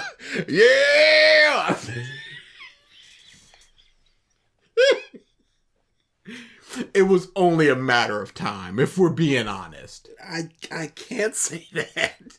When's the last time we heard iconic? Oh, I think we heard it in Batman. Yeah, I'm pretty sure. Oh, dude. I'm pretty sure we've never left. Can I? Because I was just like, what's his most recent video like? And it's called "Why Characters Stop Using Hand Signs." Can I just play the very beginning, if you don't mind? Sure. If you don't mind, I'm just gonna. I didn't get through the entire. How could you? One of the most iconic things.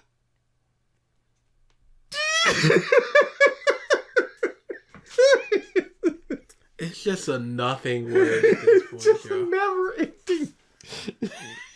This guy is nothing but a string of buzzwords, and the buzzwords aren't even descriptive buzzwords. It's just great.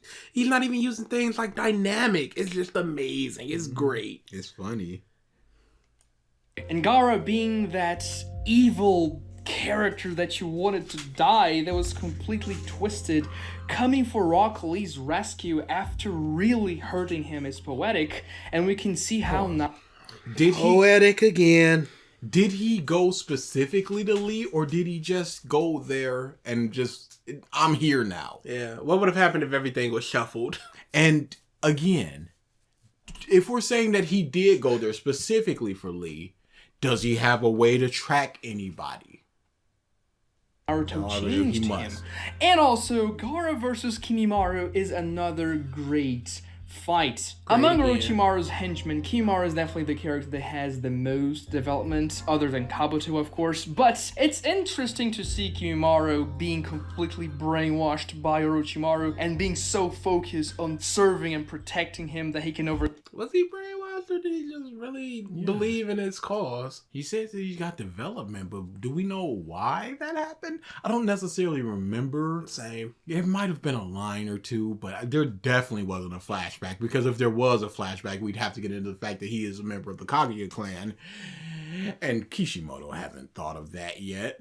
overcome his deadly illness and go fight against powerful opponents. I'm not a great fan of dying of a sickness kind of trope, but it's well done in Kimimaru's case, and I really like that fight. Why is it well done in Kimi's case?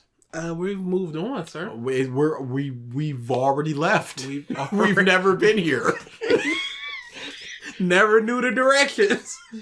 Dude, we are 4.5 minutes left. You gotta explain that stuff.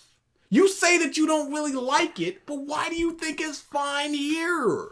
Don't just say that it's fine because here. Anybody that's watched Naruto would know why it's fine. Especially when he qualified it as, I don't normally like this type of trope, but here it's fine. I'm so tired of this Mad Lib analysis where fans can just fill in the blanks for themselves to create the video in their head that they want to create. But it's done well here. Yeah, it was done well here because of... Not because of what the analyst said, but because of what you personally believe. Man. You agree with the statement it was well done, and now you're just defining that. We finally get the final battle of the arc. Naruto versus Sasuke. The fight that has been built up throughout the entire series. Up until this point, these characters, well, we knew they were going to fight. We just probably didn't think it was going to be under these conditions. We thought it was probably going to be a friendly match, but no. This is anything but a friendly match. Sasuke begins the fight with the intent of killing Naruto. We have that amazing flashback of his backstory of Itachi awakening the Mangekyo Sharingan. Some people may say that flashback... I never believed that Sasuke was capable of murdering Naruto because we haven't seen... What do you mean? He broke his neck! No, I mean, we haven't seen that darkness. Up until this point, you haven't. Yeah. It seems like quite the leap to just go, it's time to kill you because I got genjutsu'd or whatever. Was too long. I've never believed that. Their fight, but it's very important, and it's good to watch that too. It's a well-written flashback, and this fight. It's good to see it. It's a well-written flashback. Why is it well written? Because it is because the words are on the page and those words convey the feeling that it's intending to convey. Is that enough? It's more than what he said. And I guess that's enough. Yep. Naruto vs. Sasuke in Part 1, The Valley of the End, is the best fight in the series, in my humble opinion. Not only because it's the most climactic fight possible. Dude, this is impossible. We're about to lose climactic. I feel it. Ooh, you're hovering over and about to scratch it out. It's a dude just that keeps saying it. Oh, we'll see. I'm gonna go back and listen to another revisited, and we're gonna get like 6 climactics, and I'm always there. But at least then I would feel like it's climactic. Like if somebody says it against King Crimson and Geo, it's just like, okay, climactic. It is, because it's the end. This guy just seems like he doesn't have a lot of words to describe. He's not good. For the series so far, but the two characters, their philosophies being thrown against each other. Naruto wanting to bring Sasuke back, but Sasuke thinking that him being alone is the best course for strength. And he doesn't believe that because he's going to Oro for help. I'm gonna be alone with that guy. This is unbelievable. And why would he believe that when he sees Naruto blew his back out? With friends. So with friendship. You're getting strong with friends, so I have to get strong by myself. It's the clear course of action. It's a 1-to-1. Then he finally recognizes that Naruto is strong, that he is strong because he's been alone too. Yet, Naruto... No! He's got strong because of his friends! His friends and his mentors! He said that to Gaara. Cannot truly understand Sasuke because he has always been alone, and Sasuke has had people in his life, and that... Naruto has people in his life now! Sasuke has people in his life, but he won't let them in. No, you don't know how this feels. Your parents are dead. It's a very good line in a not very good movie. It's their main disagreement, essentially. Sasuke wants to go, he wants to sever his bonds, but in the end, he cannot bring himself to do it because Itachi told him to, and he doesn't want to be like his brother. He will not kill his best friend to attain the Mangekyo Sharingan. And he gets it anyway. Best friend. Yeah, did you not hear the song? You are my friend. That doesn't say best friend, though. They never say best friend. Oh, yes, the best friend. No, that's the distance. You can't misjudge. I don't think so. Have they? Who's that band? I'm gonna look that band up. Why? Just to see if they're actually any good. Yeah, just to see if that's their style, or were they just sat down in a committee of just like, we need an upbeat song. We need. But you know, during the verse when they bring it down a little bit, it's fine. The shining day, I wanna see you. That's fine. And then it goes right into the hook, and it's just back to the. Yeah, that's why I want more of that and less of the things around it. Whoa, who directed them on those whoas and ahs? It's so bad. His heart ain't in it, so he's just like It's just like, I gotta sing this, and they're like, we've got in 2 hours of studio time, so let's bang this out. Let's wreck this middle section. That's where it's gonna be. We're gonna put our focus on that. That's what they recorded first. That was an hour 45. And like, we only got 15 minutes for the in the hooks. You are my friend. Okay. Oh no, I mistakenly just held the A key. Well, let's go with it. We can't go back. There are no rewrites. There's no time. Thank you, my friend. Whoa, the distance. Okay, cool. They're getting pushed out of the studio. Whoa, the distance. We're out of here. Also, the way the fight escalates, each character gets a power-up, then the other gets another power-up, and it goes, and it goes, and it goes, until escalation is good. Yeah. That's what makes it good. I get stronger, you get stronger, I get stronger, you get stronger. It's like Chochi and Jirobu. Sasuke got another Tomoe. Why? Why not? What is the mechanics behind gaining another Tomoe in the Sharingan? Distance. That's not always the answer. It's the answer now. Climactic most of. Holy shite! It's very climactic. This is, dude. This is climactic. There's no way someone can say a word this much. People don't say the as much as he says climactic. Absurd power-ups with Naruto having the cloak of the Nine Tails and Sasuke evolving his curse mark to the second stage. And then, it's a genius idea. The Chidori Rasengan Clash is one of the most iconic pieces of imagery ever created by the Naruto series. And Okay, can I just... Why is it genius to have them clash? That's like saying it was genius to have the Gallic Gun and the Kamehameha clash. Mm-hmm. Why wouldn't they clash? It could be said if it was Oro teaching Sasuke the Chidori and Kakashi teaching Naruto the Rasengan, it'd be like the mentors, their ideologies or still with the Jiraiya and teaching him the Rasengan. Mm-hmm. It'd be like the ideas are clashing through the students instead of a direct confrontation between the adults or whatever. That'd be something. But it's just these two. What's the difference between two fireball jutsus clashing? It's just their signature technique clashing in the most iconic moment in Naruto. Where's he from? Where exactly? California? You wouldn't understand that reference. Yeah. I was every time. I'll say it anyway. Every time anybody goes, "Where are you from?" It just reminds me. Eddie Izzard, my favorite stand-up comedian of all time. Brian Regan's over there. It's fine. He's a close second, but Eddie Izzard is my favorite. And he was trying to do a British and French accent at the same time. And it was like a Bond movie joke and whatever. And he's just like, "Well, I will not star you, Mr. Bond." And then he just goes, "Where exactly are you from with that accent?" And anytime it's just, "Where are you from?" My mind always goes back to, "Where exactly are you from with that accent?" Because it's he's got such great delivery. It's just a damn it. Where exactly are you from? And that's where it comes from. And that's where I was. If you go back and listen, I say it under my breath. That's how it automatic it is most of the time.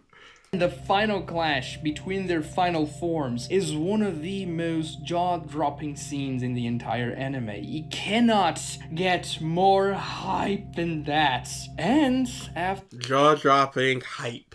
Iconic jaw-dropping hype. Why? Just look at it, is what it is. Sasuke has 4 arms, and Naruto, his left arm is jacked up, so he only has 1. What's that say thematically? Outnumbered. The sound 4, versus that's what it is. The 4 versus the lone survivor from their group in Naruto. That's the thematicness of it. It's. I would rather have something even akin to that, even akin to the Nux super stretches of his Amaterasu. He destroyed his clan, so the eye it destroys everything. Just like just some bullshit. Just I would rather have that than just it's cool, it's awesome. I would rather iconic, you bullshit your way through an explanation than to just give the most basic of it's cool. clash ends, Sasuke wins and Naruto loses, which you could say is He's about to say something. We can go ahead and skip like 5 seconds. No, we're gonna hear this bush. But look at this. The ray of sun. Yeah, dramatic, melody. This is cheeks. This sucks. Come on now with this. Yeah, this is. I want this moment to happen, so I'm gonna split the heavens. This is a college art student doing a project. The light is gonna shine on them, but the light gets smaller and smaller, just like the darkness is encroaching on Sasuke. So that's the light is being extinguished by the dark, and it gets smaller and smaller. And we go into Sasuke's mind. It's like, is he gonna kill him? Is he gonna kill him? Just as the light is. Come with this garbage. And then it's a cut to black credits. It's up to the fans' interpretation, the viewers, of what Sasuke is gonna do. This is bad. I don't like this. Sasuke wins and Naruto loses, which you could say is a subversion because protagonists tend to win the fights in their own anime, especially Shonen. No. People lose all the f***ing time. It's not. It's fine. What? This isn't the end of Naruto. We're not expecting him to win. And even if we were expecting him to win, what is the story after? Not 25 chapters before, he was getting done up by Kimi. Yeah, it did just happen. But he didn't win that fight. He wasn't going to win that fight. No, the best that we can hope for is him stalling out Kimi until he croaks. Which is what Gaara and Lee did, because they were not going to win that fight. Enemies, but if Sasuke had lost this fight, then sure. Look at the light. I'm surprised it didn't fall on his headband. The encroaching darkness on Konoha.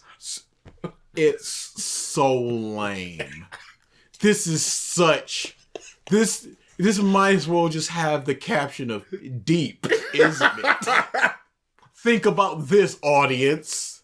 What does this mean to you? Write it in the comments. Metaphor. If Sasuke had lost this fight, then the series wouldn't really be the same. Sasuke Of course not.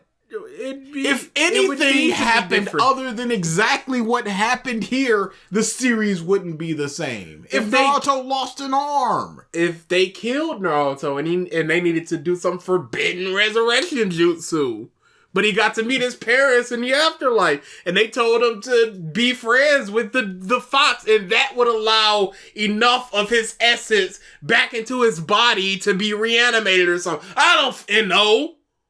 If both of them got knocked out and then he had to crawl away as Kakashi's coming up and then he put Kakashi in a subtle genjutsu, which later leads to Kakashi being like, I gotta train my genjutsu resistance up. If anything happened other than exactly what happened, the story would have been different. This means nothing. To win because, well, Kishimoto had plans for every single character in the main team to train under one of the Sanins. Kakashi is too late, he's unable to save Sasuke, he's unable to do anything for Naruto, and the retreat. And then it's gonna rain.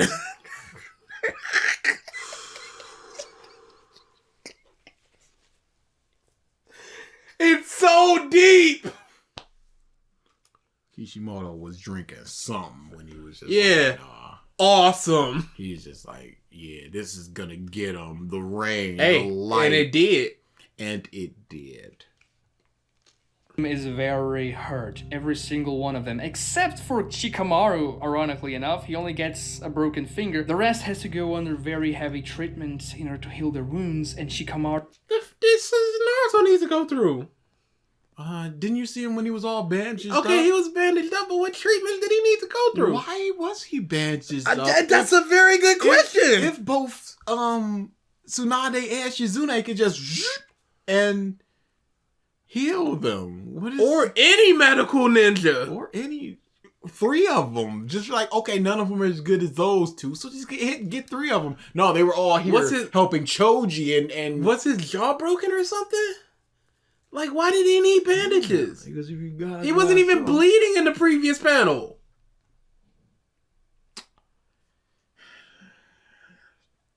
Maybe... No! The Fox Chakra... Okay. Burned his skin. It didn't show that. It showed it later. When? The third or fourth tail, his skin Okay, was that's melting the away. fourth tail. Yeah. So here it's a lesser version, but It's not shown in the panel. I understand. There's that. nothing here. I understand. Look at him. I understand that. Treatment in order to heal their wounds, and Shikamaru's last scene where he is very worried and Temari says, well, you did your best, didn't you? And then Shikamaru acknowledges that maybe he could have been better. Maybe if he put more effort into things, he could have saved Sasuke. He could have saved his team. And see, I don't like that line of thinking because it's just I could have done better. Not I shouldn't have left Choji there. I should have put Kiba there because he would have finished that faster. And he has a way to get back to us even faster because he can track us. That kind of mindset is better than just I could have just done better. But that is doing better because it would have been better tactics. Better is a broad term. Yeah, that's why I would have preferred a more. Oh, you're talking about from Kishi instead of... No, from Shika himself. Because Shika's just like, I could have done better. I could have been a better leader. Okay, Nothing. It's too general of I could have been done better. You would have liked him to give some examples. Yes, of what especially for such an analytical person. His mind could have just been racing. We could have just got a panel of just like a bunch of different text behind him. Of like just Deku. Like Deku, yeah. Of just all these different ways that it could have happened. And him just second and third and fourth guessing himself. And then just sort of like Temari being like, did you hear what I said? And she had just been talking to him for like 5 or 6 minutes. But he was so in his head with all the things that he could have just done differently. That's what prompts Shikamaru into becoming a more full-fledged shinobi that gives a damn about things. And also, Naruto now has to go after Sasuke. This is the perfect arc to get before a time skip. Hey, look at his bandages. What Look at it. Look at those little scuff marks that he got. They're not bandaged. Were those there? No, but those aren't bandaged. Where did the scuff marks come from? Later. Kakashi kind of worked him over a little bit, like, you piece of fox. Oh, he's sleep. I ain't forget about my parents. Wait, the fox didn't kill your daddy. Shame did. Yeah. I gotta take it out on somebody. Yeah, I've got pent up anger. This is for Ren. This is my climactic arc. Deep, isn't it? Because you get essentially development for every single character so far. And sure, some... Kiba? Kiba? Kiba? Kankuro? Conqueror? What are we doing here? Yeah, I don't know what you're talking about. I don't know what you're talking about here, sir. Some of the Ganons didn't go in the mission, and that's understandable because you can't have 1,000 different characters going on every single mission. But the characters that went, and also the characters around them, Kakashi, Tsunade, they all got development in this arc too, which is... Pause. What was Kakashi's development in this arc? And you see, all my people are dead. That's cool. But you see, all my friends are dead. This is the base level baby thinking of they got development and good. And not so that good development. Yes. Not meaningful development. Everybody around the Kakashis got development. And it's development. That's all there is to it. Nothing deeper, nothing better. How does this inform later Choji decisions that he got this development? We'll never know. Now? Oh, he got bigger later. Most of his stuff was just the Asuma stuff later. So it's not even about the friendship or the I'm alone or I can do it or I've got friends or whatever. It's not something you see very often. Usually... Dude, wait, hold on. What? Kakashi, Tsunade, they all got development in this arc too, which is not something you see very often. Usually the arc has to focus on a couple of characters, and if it focuses on too many characters, they usually don't tend to get enough screen time to get proper development. And Kakashi did? And Jiraiya did? He's talking about the minorest of development. And he thinks that that's enough. Because he goes, Tsunade got development in this arc. But he can't be thinking that because he said they wouldn't have enough screen time usually. No, but he's saying that they got development, but other things normally, other shows and stuff like that, they wouldn't have development. It would be a couple characters, or they wouldn't have enough screen time to get it. Mm-hmm. They didn't get enough screen time to develop. What is he talking about? But they got the development. What development? Tsunade got development. What development? She got it. Did you hear him? Oh my god! It's gotta just be the whole. You can't be a ninja no more. Yeah, I can. No, you can't. Yes, I can. No, you can't. Yes, I can. And then she just grand opening, grand closing, and she just does it, and he goes, you go get him, you scamp. That's not development. But she got it. For only a handful get this nice development. But it's not the case in this arc. No. Every single character is treated very well by Kishimoto, and the writing Kiva and Kankuro. Tintin? Everybody that was in the arc. He didn't say that. He weaves the narrative together, the fights. Kankuro is treated well? In what way? He killed the strong dude. What more do we get from Kankuro? Isn't that treated well? He said development though as well. He said everybody was treated well. But he also said everybody else got development. Hey, that was a different thing. Every side character got development. Okay, so I'm going to go back. I'm going to address that point. Okay. Where's the Kankuro development? Where's the Temari development? She talked to Shika. Yeah, she was just like, you got to nut up. Yeah. There's nothing changing about her. We learned a little bit more about her, and because of that, that is technically development. Is that to be praised by simply learning more about her? No. Because if Kankuro rocks up like, I hate fish! You've already said it. It doesn't matter if it's good, bad, what minor development. They got development, and that is to be lauded. That is to be applauded. Cuts away from a particular fight and goes to another one to create tension. Everything is masterfully done. And to this day, everything is masterfully done. Except for the stuff where I was just like, yeah, Kiba, this is a bit weird. Lee came back a little too early. Everything. Them sitting in the dome. Everything. And to this day, I think this is one of the best arcs in manga history. Subscribe to this channel and... What have you watched? Manga? Does he have a MyAnimeList? I certainly hope so, but I'm sure he doesn't. I'm going to go ahead and say no. Like this video if you enjoyed it. Watch this other video right here for more content like this, and thank you so much for watching. Terrible. I'd say about an 8, because he ain't say nothing. Oh, he's from Brazil. That's a 9. Okay, that makes sense. That's a 9 for me. I hated it. Is that a Brazilian accent? I can't say it's not, because I don't think I've heard one like that. Yeah, I've legitimately never heard a British accent. Okay, then. At least one like that. Yeah, that was horrible, dude. Yeah, that's... How long has this dude been doing this? I hate that YouTube took away the oldest and the newest, and it's just popular. Why would they do that? You're asking why YouTube does something stupid? He's been at it for about a year. August 2021 was his first video, and it was why Danzo is a great character.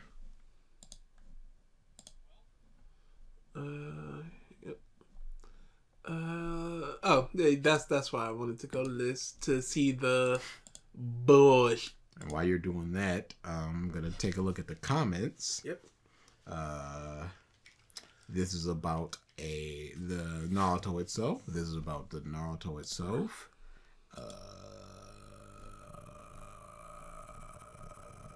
This is I suck. That was the Danzo video. I saw a bunch of people talking about Danzo. I'm like, y'all went on our own little thing, huh? Y'all okay then? You go it.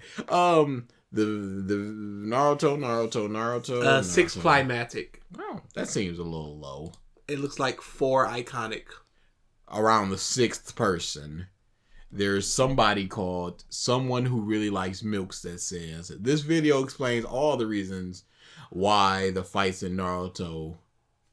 This video explains why all the fights in the Uzumaki Ruins arc in your rewrite were so good and well paced. Okay. It's a weird Uzumaki Ruins arc. I don't know what arc I guess there's an Uzumaki graveyard. That's whatever. Doesn't matter. Yeah. This arc is fire. The Chunin exams. Nothing about the video.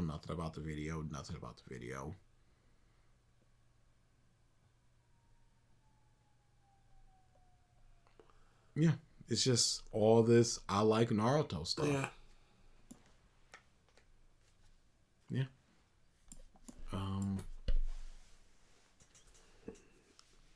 What are we doing Saturday? That's a good question. What are we doing any day? That is a good question. It's so it's life just stirs. You just gotta sit on here and sit on earth. This is. I don't like these types of videos. Yeah, we have to do so much more, and it's not even a lazy type of thing. It's just that we have to do so much more to try to improve upon the video, because the video is essentially a zero, a nothing.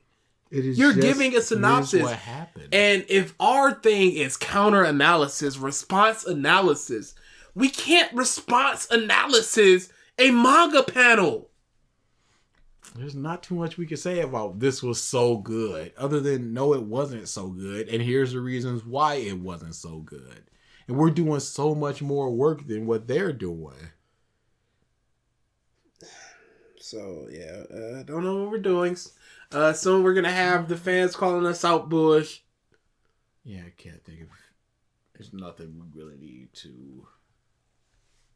Yeah, because we've already just did the why anime. We'll pick a video and we'll do the video, and then everybody will call us bums or something like that. Yeah, why'd you pick this video and not a video that I told you to do? Oh.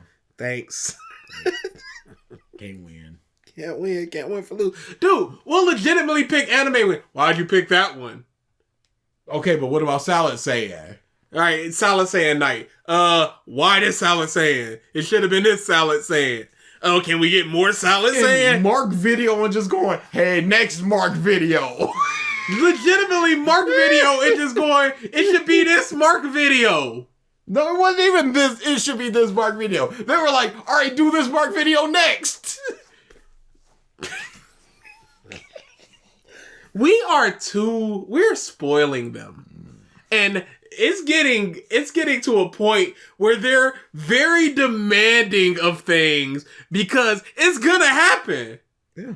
We're very, very nice. No, we need to stop this bull. They need to know they can't get everything so they can appreciate when we do this. Because we do so much. And then it's just like, but where's next thing? Oh no, my recommendations are ruined now. Oh yeah, always. In his videos. Always. YouTube has been pretty good about that lately. Yeah, that's it. We got a nice little weewoo over here. A retraction weewoo for the incest thing. It's retracted. It is technical weewoo incest. It's a storyline. Don't worry about it. I was trying to shut up because I didn't know if that was your actual weewoo. No, yeah, this is the actual weewoo. Okay, then I should have stopped the video. That's what. Well, why didn't you stop the video? That was your fault. You kept going. You said it's a technical weewoo and all this. Yes, because last week I was just like, I got a message. Oh, wait. 2 hours to bedtime. It's 11 o'clock, watch. I'll go to sleep way before that. You should know that. We will. Wait. We will. No, I have to explain it. No, we don't need to explain anything. We'll just call it my fault. We will. No, because I have to explain the storyline. The storyline was... I know the storyline. For everybody who doesn't know the storyline. The storyline was Million was defending incest in the Discord. Defending incest, that's what happened, objectively. They were defending step incest. Step incest. I'm like, ain't for me, but y'all do y'all. And then last week I was just like, wee woo, incest wee woo. And Millie was like, hey, yo. Like, all right, you know what? That was coming at your neck a little bit hard. You can't defend yourself in a video. I'd rather do it in the Discord where you can respond back. All right, so this is the retraction wee woo. This is one step. This is a step wee woo. This is a step incest wee woo. All right, that's what the situation is. Don't shake your hand. End it. Well, I would have to do. I know. I have to do the wee woo that ends it. That's what it is. So hover over the mouse. Don't look at me. What the f are you doing? I was saying we're gonna end it, and you just looking at me. I'm so. Wait, put your hand on the mouse. It's already on the record button. I'm waiting on you. Fair. I can't argue that. We will.